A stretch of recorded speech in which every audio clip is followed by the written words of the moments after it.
মুসলমান ভাইরা আমার বন্ধুগণ, এই পৃথিবীর জমিনে যত বড় বড় আলেম আছে এর ভিতরে একজন বড় আলেম যার নাম হইল আল্লামা তকি ওসমানী। এরপরে আরেকজন বান্দার নাম হইল আল্লামা তারেক জামিল দামাত বারকাতুহুমুল আলিয়া। আল্লাহর এই দুইজন গোলাম মিলিয়ে একটা কিতাব লিখেছে। এই কিতাবটার নাম হইল চোখে দেখা কবরের আযাব রে বাদান। বাবাজি, এই কিতাবের ভিতরে আরবের একজন আল্লাহর বান্দা দুনিয়া থেকে মারা গেছে। এলাকার মানুষগুলো আইসা আল্লাহর বান্দার কাফন দাফন কমপ্লিট করবে। আল্লাহর বান্দার লাশটা ধুত করিয়া ওই লাশটাকে খাতের উপর উঠাইয়া জানাজা কমপ্লিট করা হয়েছে। কবরে যখন দাফন করবে, ইতিমধ্যে আল্লাহর বান্দার একটা সন্তান, যুবক সন্তান, 15-20 বছর বয়স, ওই সন্তান ডাক দিয়ে কই, চাচাজি জানাজা কমপ্লিট হইয়া গেছে, আমার বাবাকে এই কবরের মধ্যে দাফন করতে হবে। কিন্তু চাচা গো, আমার বাবাকে এই কবরের মধ্যে দাফন করার আগে আমি এই কবরটা একটু চেক করতে চাই। ডাক দিয়ে কই, বাবা গো, এই কবরের মধ্যে তো কিচ্ছু নাই। ডাক দিয়ে কই, চাচাজি আপনি দেখতেছেন কবরের মধ্যে কিচ্ছু নাই, কিন্তু আমি এই কবরের ভিতরে একটা গর্ত দেখা যায়। মুরব্বীরা ডাক দিয়ে কই, বাবা গো, কবর খনন করলে এই রকম ছোটখাটো গর্ত এমনি এমনি দেখা যায়। আরে বাজান, যুবক ডাক দিয়ে কই, চাচাজি আমি এই গর্তখানা চেক করব। যুবক কোথা থেকে একটা বিশাল বড় একটা লাঠি লইয়া ওই কবরের মধ্যে নামেছে। নামার পর যুবক যখন ওই কবরের মধ্যে যখন লাঠিখানা ঢুকা দিছে, ওই গর্তের ভিতর থেকে বিশাল বড় একটা সাপ ওই যুবকের দিকে তাড়া করছে। যুবক চিৎকার দিয়া ওই কবর থেকে লাফ দিয়া জমিনের উপরে উইঠা পড়ছে। এলাকার মানুষগুলি নজর কইরা দেখে ওই সাপ যখন সামনের দিকে যায়, সাপের মুখ দিয়া বাদান্নে আমার ভয়ঙ্কর আগুনের ললিখান শিকা সামনের দিকে বাহির হয়। বাবাজি, আমাদের কথাই বলি, আমরা আগের যুগে এমন এক সময় আমরা শীতের মধ্যে খেলা করতাম, মুখের মধ্যে কেরাসিন তেল লইয়া, মানে সিনুটের মধ্যে আগুন লইয়া সামনের দিকে যখন আগুনের দিকে যখন আমরা ফুঁক দিতাম, এই আগুনটা অনেক বড় হইয়া সামনের দিকে যাইতো। তেমন ভাবে সাপ যখন সামনের দিকে যায়, ওই সাপের জবান দিয়া তেমনি করে আগুন সামনের দিকে দেয়। আর বন্ধু, এলাকার মানুষ ওই সাপটাকে মারার চিন্তা করেছে, কিন্তু বাজার এত চিন্তা করে কিন্তু বাদান ওই সাপটাকে মারতে পারে না। সাপটা গর্তের মধ্যে ঢুকে গেছে, কবরটা খনন করতে আসে, ওই সাপটাকে মারতে হবে। কিন্তু কবর খনন যতই করে রে, ওই কবর কেমন জানি মাটির নিচের দিকে চলে যায়। এলাকার মানুষ আর একটা কবর খনন করেছে। আরে বাজান, প্রথম কবরে একটা গর্ত দেখা যায়, কিন্তু দ্বিতীয় কবরে গর্ত একটা নয়, দ্বিতীয় কবরে গর্ত হইল 2টা। এই যুবক ডাক দিয়ে কই, চাচাজি প্রথম কবরে গর্ত দেখেছি একটা, এই কবরে গর্ত কেমন জানি দেখি 2টা। ও চাচাজি, আমি এই কবরখানা চেক করব। এই কবরখানা চেক করিয়া আমি আমার বাবার কবরের মধ্যে নামাবো। এলাকার কিছু মানুষরা ডাক দিয়ে কই, বাবা গো, তুমি এই কবরটা চেক কইরো না, আমি এই কবরখানা চেক করব। এরা বন্ধু 2জন ব্যক্তি বাদান্নে আমার 2টা লড়কি লইয়া, 2টা লাঠি লইয়া ওই 2টা কবরের মধ্যে যখন দিছে, ওই 2টা কবরের ভিতর থাইকা একটা নয়, 2টা নয়, 4টা সাপ ওই 2টা কবর থেকে বাইরে হয়ে গেছে। যুবক ডাক দিয়ে কই, আল্লাহ ও মালিক, আমার বাবা কি এমন গুনাহ করছি, যার গুনার কারণে আজকে তার কবরের ভিতর থেকে ভয়ঙ্কর ভয়ঙ্কর সাপ দেখা যায়। এলাকার মানুষ ওই সাপটাকে মারতে লেগে আর মারতে পারলো না, আর একটা কবর খনন করলো। এইবারে ওই কবর 3 নাম্বার কবরের ভিতরে একটা নয়, দুইটা নয়, বাদান্নে আমার 6টা গর্ত দেখা যায়। ওই 6টা গর্ত চেক করে মানে চেক করতে লাইগা দেখে ওই 6টা কবরের ভিতরে 12টি সাপ ওই কবর থেকে বাইরে হয়েছে। আল্লাহর বান্দা যুবক ডাক দিয়ে কই, না না না, আমি আমার বাবারে এই কবরের মধ্যে দাফন করব না, আমি আমার বাবারে এই কবরের মধ্যে দাফন করব না। এলাকার মুরব্বীরা ডাক দিয়ে কই, বাবা গো, আমরা সেই আসছি দুপুরবেলা, একটু পরে সূর্য ডুবে যাবে, সন্ধ্যা ঘনিয়ে যাবে, আমরা আর দেরি করতে পারবো না। এই 3টা কবরের ভিতরে যে কোনো একটা কবরের ভিতরে আমরা তোমার বাবাকে দাফন করব। যুবক ডাক দিয়ে কই, না গো চাচা না, আমার বাবারে যদি এই কবরের মধ্যে দাফন করে তাইলে এই সাপগুলো আমার বাবার শরীরকে পুড়ে দিবে।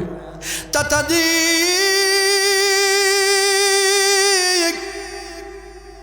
যেই বাবা জীবনে কোনোদিন নিজে কষ্ট করছে, আমাদেরকে কষ্ট করতে দেয় নাই, যেই বাবা জিন্দগির সময় গেছে আমাদের সুখ তালাশ করতে করতে নিজের সুখ কোনোদিন তালাশ করেন। এই যে ঈদের দিনটা চলে গেল, কত যুবক তুমি কত দামি দামি জুতা কিনলা, জামা কিনলা, প্যান্ট কিনলা, শার্ট কিনলা, পাঞ্জাবি কিনলা, কিন্তু তোমার জনম দুঃখিনী মা আর বাবা ওই জামা, নতুন নতুন জামাও কিনে নেয়, শাড়িও কিনে নেয়। বন্ধুরে যুবক ডাক দিয়ে কই, না গো চাচা না, আমি আমার বাবারে এই কবরের ভেতরে দাফন করব না। এই কথা বলিয়া আল্লাহর বান্দা যুবক ডুকরে ডুকরে কান্না করতে থাকে। ইতিমধ্যে কোথা থেকে জানো একজন আলেম মানুষ, হাতে একটা লাঠি, হাতে একটা তসবিহ, মাথায় একটা পাগড়ি, লম্বা লম্বা দাড়ি, পরনে জুব্বা, আল্লাহর বান্দা ওই জায়গায় এসে হাজির হয়েছে।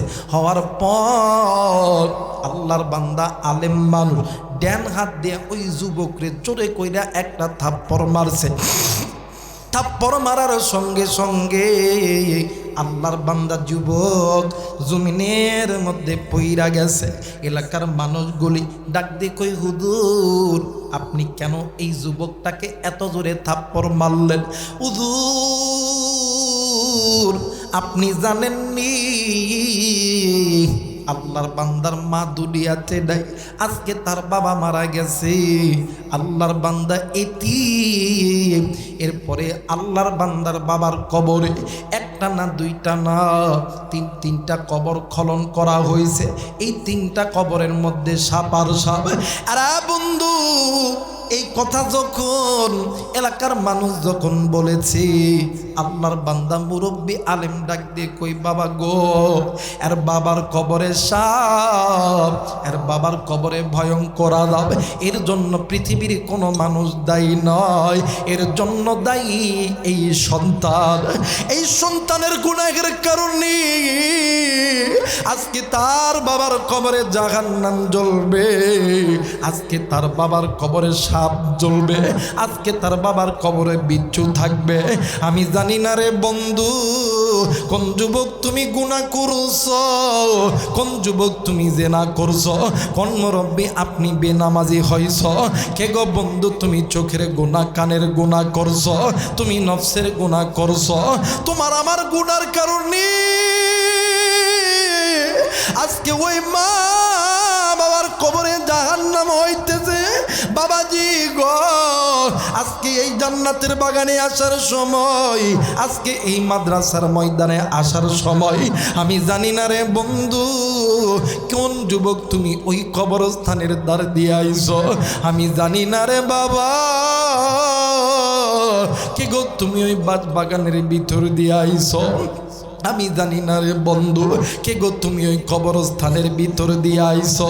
কারো জানি কলিজার টুকরা মা, কারো জানি কলিজার টুকরা বাবা। ডাক দিয়ে কই ব্যাটারি, আমি মায়ের কবরে জাহান্নামের আগুন জ্বলে। আজকে মাদ্রাসার ভিতরে আলেম ওলামা আসবে, দোয়া করবে। আমি মায়ের জন্য বাবার জন্য দোয়া কর। মাদ্রাসা তলবে ইলম ছাত্রদেরকে নিয়া আমি মায়ের জন্য বাবার জন্য দোয়া কর। আমার আল্লাহ আমার কবরটা জান্নাত বানায় দিবে। আরে কলিজার টুকরা কারিগ্রামের বাবাজিরা, আরে কলিজার টুকরা যুবক, একদিন তুমিও ছোট্ট ছিলা, আমিও ছোট্ট ছিলাম। তোমার আমার মা, তোমার আমার বাবা তোমারে আমারে ঘুমে আরাইখা, তোমার আমার মা ফজরের নামাজের জন্য ওযু বানাইছে। ইতিমধ্যে তুমি আর আমি ওয়া ওয়া করে কাঁদছি। ওই দিন মা নামাজ আদায় করতে পারে নাই। এমনও সময় গেছে কলিজার টুকরা বাবা এই কালীগ্রাম মসজিদের নামাজে যাবে। ইতিমধ্যে তুমি ওয়া ওয়া করে কাঁদছো। ওই বাবা কোলে নিচে, বাবার কোলে প্রস্রাব করছো, পায়খানা করছো। ওই বাবা ওই দিন জহর পড়ে নাই। এমনও সময় গেছে এর বন্ধু, তোমার আমার গায়ে জ্বর, তোমার আমার নিমোনিয়া, তোমার আমার শ্বাসকষ্ট, তোমার আমার জনম দুঃখিনী মা আর বাবা তোমারে আমারে লইয়া চইলা গেছে নওগাঁ শহরে কোনো ক্লিনিকে, নওগাঁ সদর হসপিটালে, রানীনগর সদর হসপিটালে। আর বন্ধু দিনের পর দিন ওই মা আর বাবা তোমারে আমারে হসপিটালের বারান্দায় নিয়া ছিল। ওই সময় জনম দুঃখিনী মা নামাজ আদায় করে নাই, ওই সময় বাবাও নামাজ আদায় করে নাই। উম্মতের আলেম এই জায়গায় আছেন, জিজ্ঞাসা করে দেখবে এক ওয়াক্ত নামাজ কাদা করলে 80 হুব্বা জাহান্নামে জ্বলতে হবে। একটা কবিরা গুনাহ করলে আল্লাহ জাহান্নামের আগুনের ভিতরে 70,000 বছর থাকতে হবে। আমি জানি না রে বন্ধু এই ময়দানে কার মা জানি নামাজ কাদা কইরা গেছে, কার বাবা জানি কবিরা গুনাহ কইরা গেছে, কার সন্তান জানি নামাজ কাদা কইরা গেছে, কার জানি আদরের স্বামী নামাজ কাদা কইরা ওই কবরে গেছে। ভাই রে ওই কবর থেকে ডাক দি কই বেটা রে, এই কবরে 26 চূর্ণম সহ্য হয় না, এই কবরে জাহান্নামের আগুন সহ্য হয় না। কলিজার টুকরা আবার পুকুরের বাবাজিরা, আর কালীগ্রামের যুবক, আজকে ওই মায়ের জন্য ওই বাবার জন্য কোন কোন নেককার সন্তান আমি গুনাহগারের সঙ্গে দোয়া কইরা বাড়িতে যাবেন, 2 হাত উঁচু করিয়া আমার আল্লাহরে দেখা দাও। নারাই তাকবীর, নারাই তাকবীর। আল্লাহ তুমি দেখো এই ময়দানে পিতা মাতার নেককার সন্তানগুলো হাত উঠাইছে। আল্লাহ মালিক আর হাত তুলিয়া বলছে মা বাবার জন্য দোয়া করবে।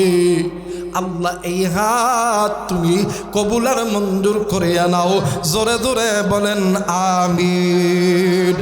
আমার ভাইরা, আমার বন্ধুগণ, এখন এই বুজুর্গ মানুষ ডাক দিয়ে কয় আপনারা কি জানেন আজকে আর বাবার কবরে যে আযাব হইতেছে এই সবগুলোর জন্য এই সন্তান দায়ী।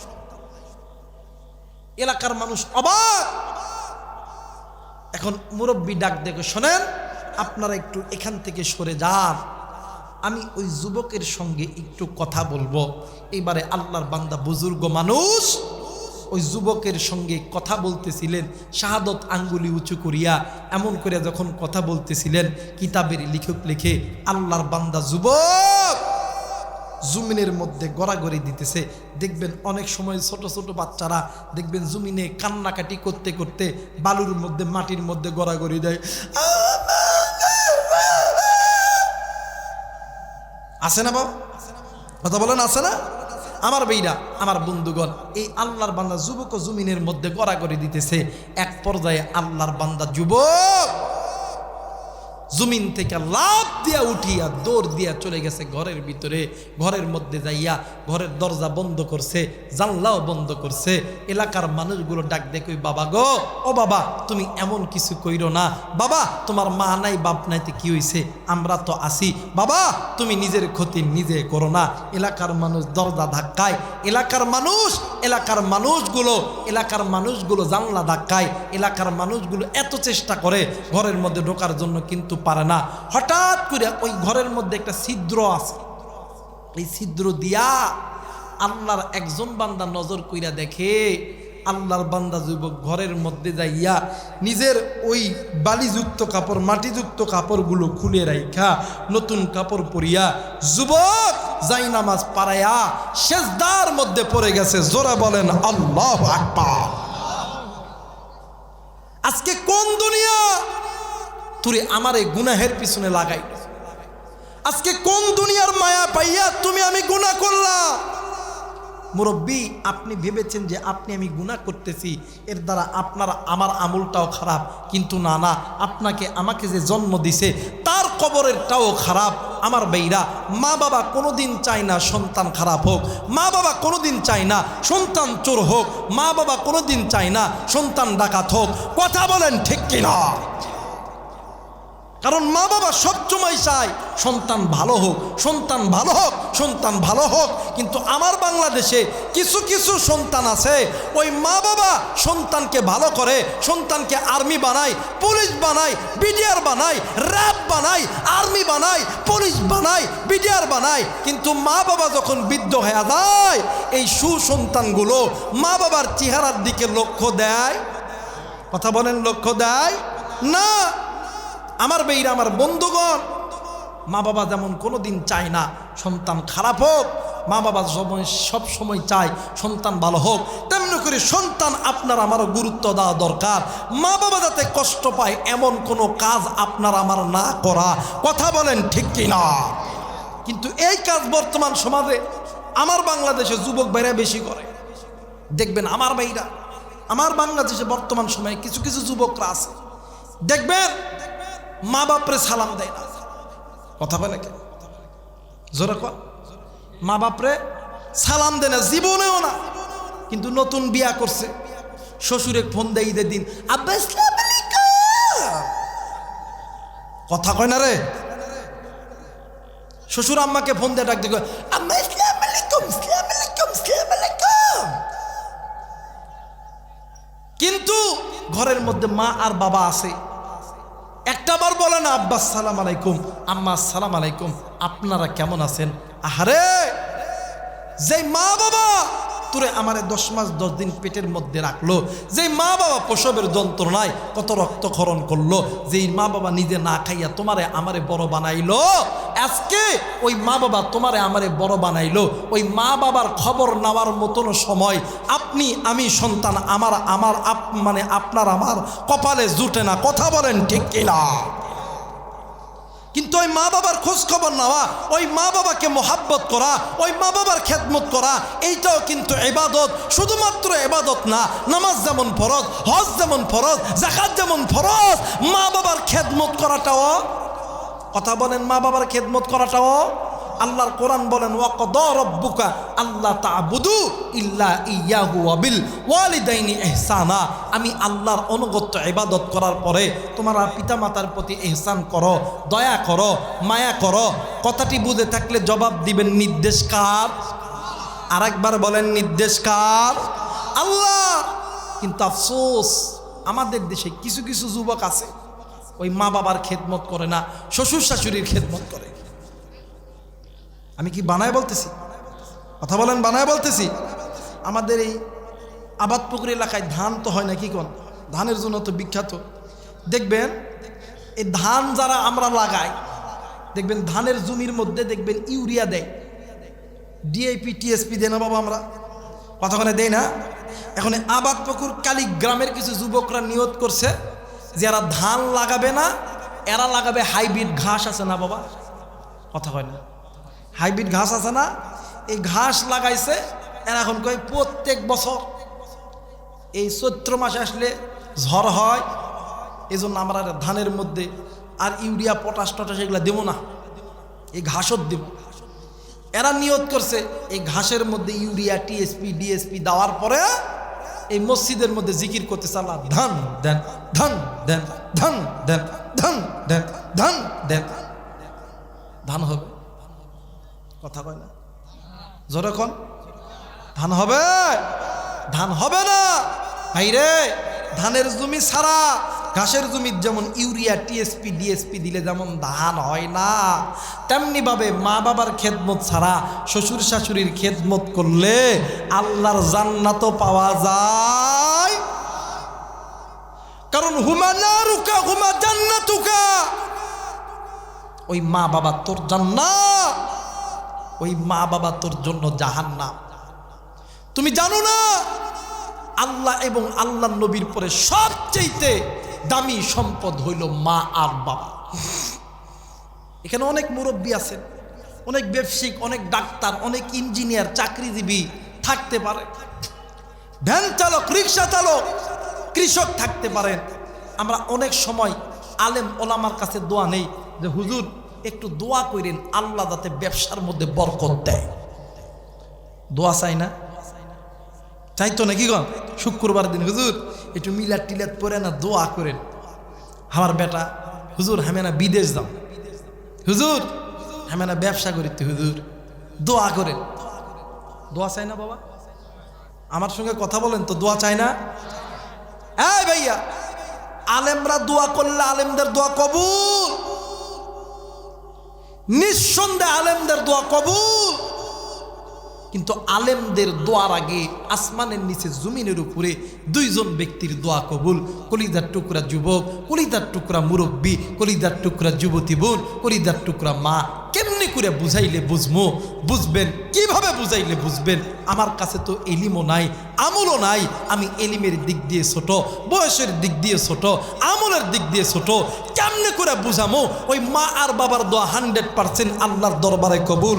কেমনে করে বুঝাইলে বুঝবেন? এই কোরআন আছে, এই কোরআনটা মাথায় নিয়ে বলতেছি, আসমানের নিচে জমিনের উপরে যখন কোনো মা আর বাবা সন্তানের জন্য আল্লাহর কাছে হাত তোলে, ওই মা আর বাবার দোয়া আল্লাহ ডাইরেক্ট কবুল করিয়া নাই, খালি হাতে ফেরত দেয় না। আজ ওই মারে কষ্ট দিস, ওই বাপরে কষ্ট দিস। যুবক, মার কাছে দোয়া ভালো লাগে না, বাবার কাছে দোয়া নাই না, শ্বশুর শাশুড়ির কাছে দোয়া নেই। আব্বা দোয়া করেন, আম্মা দোয়া করেন। কিন্তু ভাইরে তুই জানোস নি, তুই যে দোয়া করবি, যে দোয়া যে 100% কবুল, তুই তোর মায়ের কাছে দোয়া নেই, যা বলবি মা, ও মা আমার একটু টাকার দরকার, একটু দোয়া করো না। ও মা আমার একটা চাকরির দরকার, একটু দোয়া করো না। ও মা আমার লেখাপড়া ভালোর দরকার, একটু দোয়া করো না। ওয়াল্লাহি বিল্লাহি তাল্লাহি, আল্লাহর কসম করে বলি, ওই মা আর বাবা একবার বলবে আল্লাহ আমার সন্তানকে তুমি চাকরি দিয়া দাও না, আল্লাহ আল্লাহ আমার সন্তানের টাকার দরকার, আল্লাহ আল্লাহ তুমি পূরণ করিয়া দাও না। ওই মা আর বাবা আল্লাহর কাছে চাইতে দেরি হবে, আল্লাহ দিতে দেরি করবে। মুসলমান ভাইরা আমার, বন্ধুগণ, আজকে তুমি আমি নিজের গুনাহের কারণে ওই মা বাবার কবরটা জাহান্নাম বানাই। দুনিয়াতে জিন্দা থাকা অবস্থায় ওই মা বাবাকে কষ্ট দেই রে বন্ধু। কিন্তু তুমি জানো নি, আসমানের নিচে জমিনের উপরে মা বাবার চাইতে দামি কোনো সম্পদ হইতে পারে না। ও বাদান, আপনি আমি যেই নবীর উম্মত, আপনারা আমার নবী জনাবে মুহাম্মদুর রাসূলুল্লাহ সাল্লাল্লাহু আলাইহি ওয়াসাল্লাম একদিন সাহাবীদেরকে লইয়া আল্লাহর নবী মজমার মধ্যে বয়ান করতেছিলেন। বয়ান শেষ করার পর হঠাৎ করিয়া কিছু গ্রাম্য কিছু সাহাবী, দুইজন সাহাবী ডাক দিয়ে কই, নবীজি ইয়া রাসূলুল্লাহ ইয়া হাবিবাল্লাহ, হুজুর আপনি আপনি একটু আমাদের জন্য আল্লাহর কাছে দোয়া করবেন। আল্লাহ নবী ডাক দিয়ে কই সাহাবীরা রে, আমি নবী দোয়া করব, কিন্তু রে সাহাবী আমি নবী দোয়া করব, কিন্তু আমি নবী তোমাদের কাছে দুইটা প্রশ্ন করতে চাই, তোমরা উত্তর দিবা কিনা জলদি করে বলো না। ডাক দিয়ে কই নবী গো, কি প্রশ্ন করবেন জলদি করে বলেন না। ডাক দিয়ে কই ভাই গো বলো তো দেখি, এই দুনিয়ার জমিনে তোমাদের জনম দক্ষিণী মা আর বাবা জিন্দা আছে কিনা নাই? আল্লাহর বান্দা নবীর সাহাবীরা নবীকে উত্তর দিলেন, নবীজি এই দুনিয়ার জমিনে আমাদের মা বাবা দুনিয়াতে জিন্দা আছে। মুসলমান বন্ধুরে, যেমনে আল্লাহ নবীর সামনে সাহাবীরা ডাক দিয়ে বললেন, নবীজি আমার মা আমার বাবা জিন্দা আছে। আল্লাহ নবী লাভ দিয়া দাঁড়ায় গেলেন। বাদান্নে আমার সাহাবীরা লক্ষ্য কইরা দেখে আল্লাহ নবীর পুরো চেহারা লাল টকটকে হয়ে গেছে। একটু পরে আল্লাহ নবী জমিনের মধ্যে বসে পড়লেন। এরা বাজান জমিনে বসার পর আমার নবীজি ছোট্ট বাচ্চার মতো আমার নবীজি ডুকরে ডুকরে কান্দে। সাহাবীরা ডাক দিয়ে কই নবীজি ইয়া রাসূলুল্লাহ ইয়া হাবিবাল্লাহ, নবী গো আপনি কেন কান্দেন? আপনার কান্নার কারণ কি? আল্লাহ নবী ডাক দিয়ে কই সাহাবী আমি নবী কেন কান্দি? তোমাদের কপাল কত ভালো, এই দুনিয়ার জমিনে তোমাদের মা বাবা জিন্দা আছে, কিন্তু আমি নবীর কপাল কত খারাপ। এই দুনিয়ার জমিনে আমি নবীর মাও নাই, আমি নবীর বাবাও নাই। সাহাবীরি হেরা সাহাবী, আমি নবী দোয়া করলি আমি নবীর দোয়া কবুল, কিন্তু রে সাহাবী আমি নবীর দোয়ার আগে তোমার মায়ের দোয়া আমার আল্লাহর দরবারে কবুল। আজকে কোন যুবক তুমি মা বাবার কাছে দোয়া দাও না? আজকে কোন যুবক তুমি মা বাবারে ভালোবাসো না? সন্ধ্যে যুবক দাঁত থাকতে দাঁতের মর্ম বল, ওই মা যেদিন মরিয়া যাইবে, ওই বাপ যেদিন মরিয়া যাইবে, ওই দিন বুঝবা যুবক তুমি কত বড় নিয়ামত তুমি হারাইছ রে যুবক। আরে কুলিদের টুকরা বাদান, আমি আমার কথাই বলি বাদান্নে আমার বছরে দুইটা ঈদের দিন আসে। একটা হইল ঈদুল ফিতর আর একটা হইল ঈদুল আযহা। আমি আবু রাইহান ঈদের নামাজ শেষ করার পরে নজর কইরা দেখি কত সন্তান আব্বারে আব্বা কয়া ডাক দেয়। আরে বন্ধু, কত বাবা সন্তানের দিকে এমন করিয়া যখন হাতটা পাঠায়া দেয়, সন্তান আব্বা কইয়া যায় বাবার কোলের মধ্যে যাইয়া বুকটা লাগায় দেয়। আমি আবু রাইহান দুই চোখের পানি ছিঁড়ে দিয়া ডাক দি কইয়া আল্লাহ, এই ময়দানে কত সন্তানের বাবা আছে, কত সন্তানকে কোলে নেয়।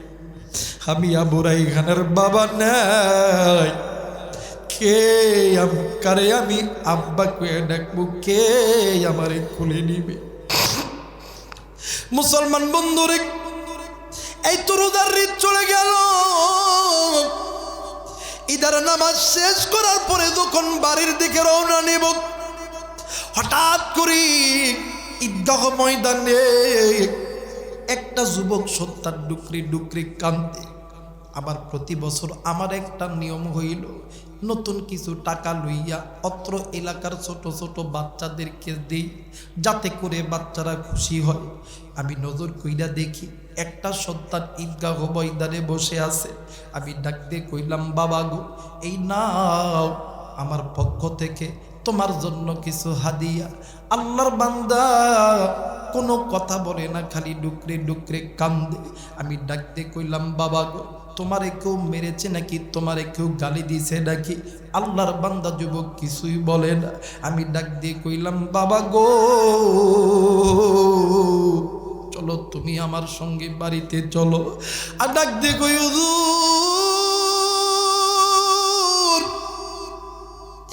না গো হুজুর না, আমি বাড়িতে যাবো না গো হুজুর, আমি যাবো না। আমি ডাক দিয়ে কইলাম বাবা গো কেন তুমি বাড়িতে যাবা না? ডাক দিয়ে কই হুজুর প্রতি ঈদের দিন আমার মা আমারে আদর করিয়া ঘুম থেকে জাগায় তো, আমার মা আমারে সুন্দর করিয়া সাবান দিয়ে গোসল কইরা দেয়, আমার মা আমার জন্য নতুন নতুন জামা কাপড় কিনিয়া দেয়, আমার মা আমারে ঈদগাহ ময়দানে পাঠায় দেয়। হুজুর আজকে ঈদের দিন কেউ আমারে ঘুম থেকে জাগায় দেয় না। হুজুর আজকে ঈদের দিন কেউ আমারে গোসল দিয়া দেয় নাই, আজকে ঈদের দিন কেউ আমারে নতুন জামা কিনে দেয় নাই। হুজুর আপনি যে আমার বাড়িতে লইয়া যাবেন, আমি বাড়িতে যাব, কিন্তু আমি মা কইরা কারে ডাক দিব? কে আমারে কুলে নিয়া জড়াইয়া দুইটা আদর করবে? হুজুর আমার ওই জনম দুঃখিনী মানে আমার মা আমারে তুইয়া চিরজীবনের জন্য দুনিয়া থেকে চইলা গেছে। বন্ধুরে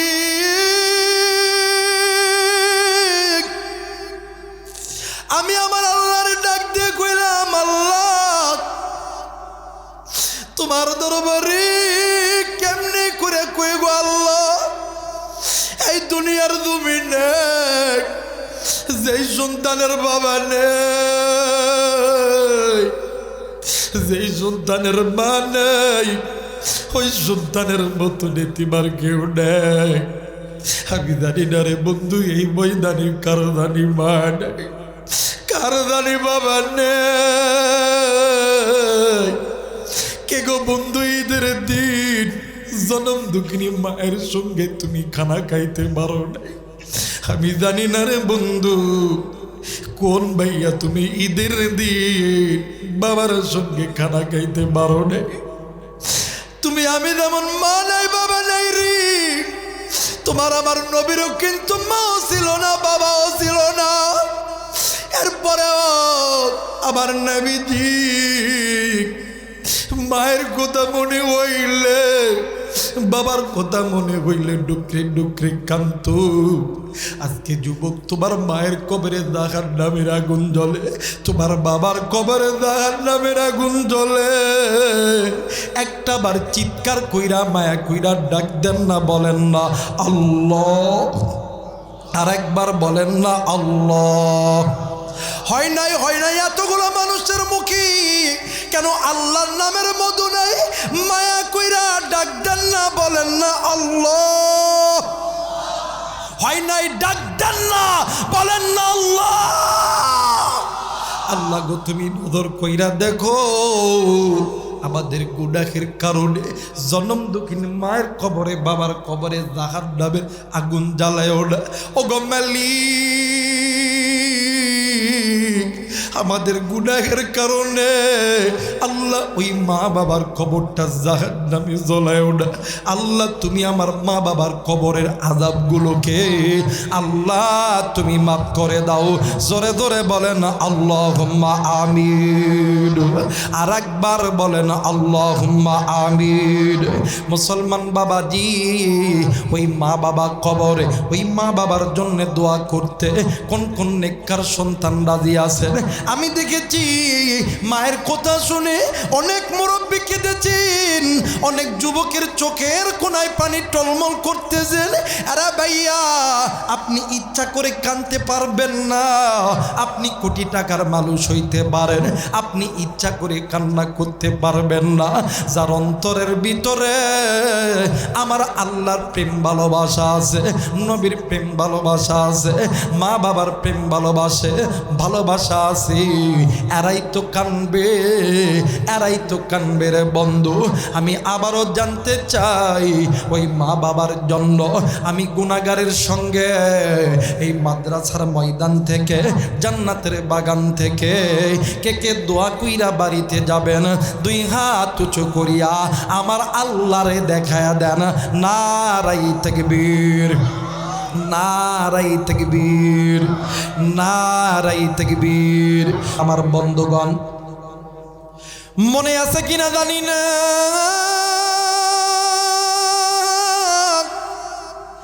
আল্লাহর বান্দা যুবক ঘরের দরজা জানলা বন্ধ করিয়া, আল্লাহর বান্দা যুবক যাই নামাজে যাই নামাজ বিছাইয়া সেজদায় পড়িয়া আল্লাহর বান্দা যুবক দুই চোখের পানি ছেড়ে দিয়া কান্দে, ডাক দিয়ে কই, আল্লাহ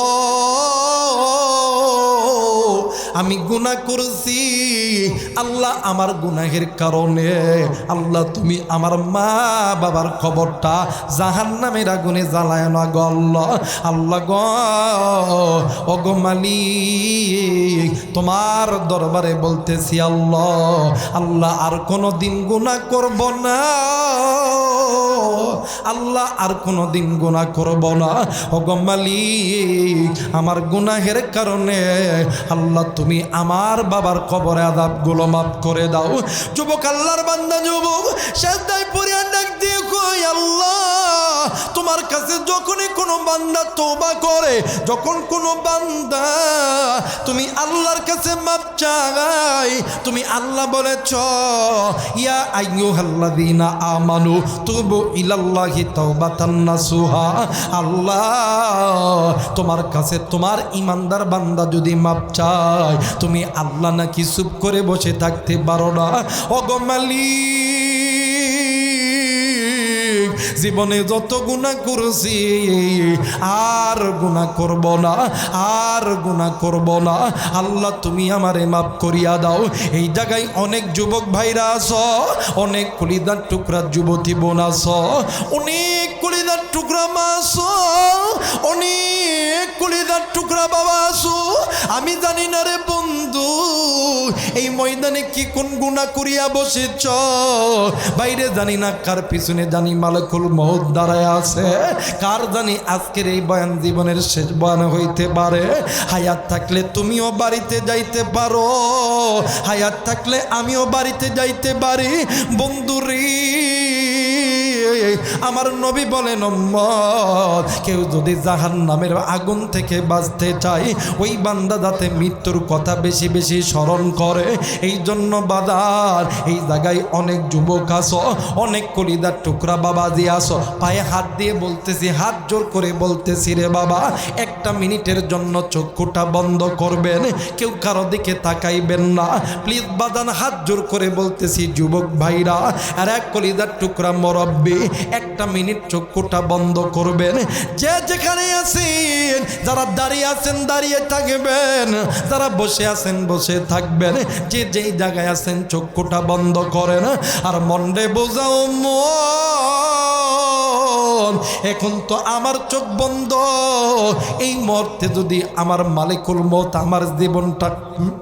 আমার জীবনটা কবজ করে, এই মুহূর্তে এই কালীগ্রামের এই মসজিদে এলান হয়ে যাবে। এলান হওয়ার সঙ্গে সঙ্গে আপনার আমার আত্মীয় স্বজন বন্ধু বান্ধব চলে যাবে এই আবাদপুকুর বাজারে সাদা মার্কিন কাপড় কেনার জন্য, আবার আর এক দল যাবি এই বাঁশবাগানে বাঁশ কাটার জন্য, আবার আর এক দল যাবি ওই মসজিদের পালকি আনার জন্য, আবার আর এক দল যাবি ওই কবরস্থানের মাটি ঘর বানানোর জন্য। তোমার আমারি গোসল করাইয়া সাদা মার্কিন কাপড় পরাইয়া তোমারে আমারে সুন্দর করিয়া সাজাইয়া এরপরে বাদান আলেমদেরকে ডাকিয়া জানাজা করার পরে তোমার আমার আপন আপনজন,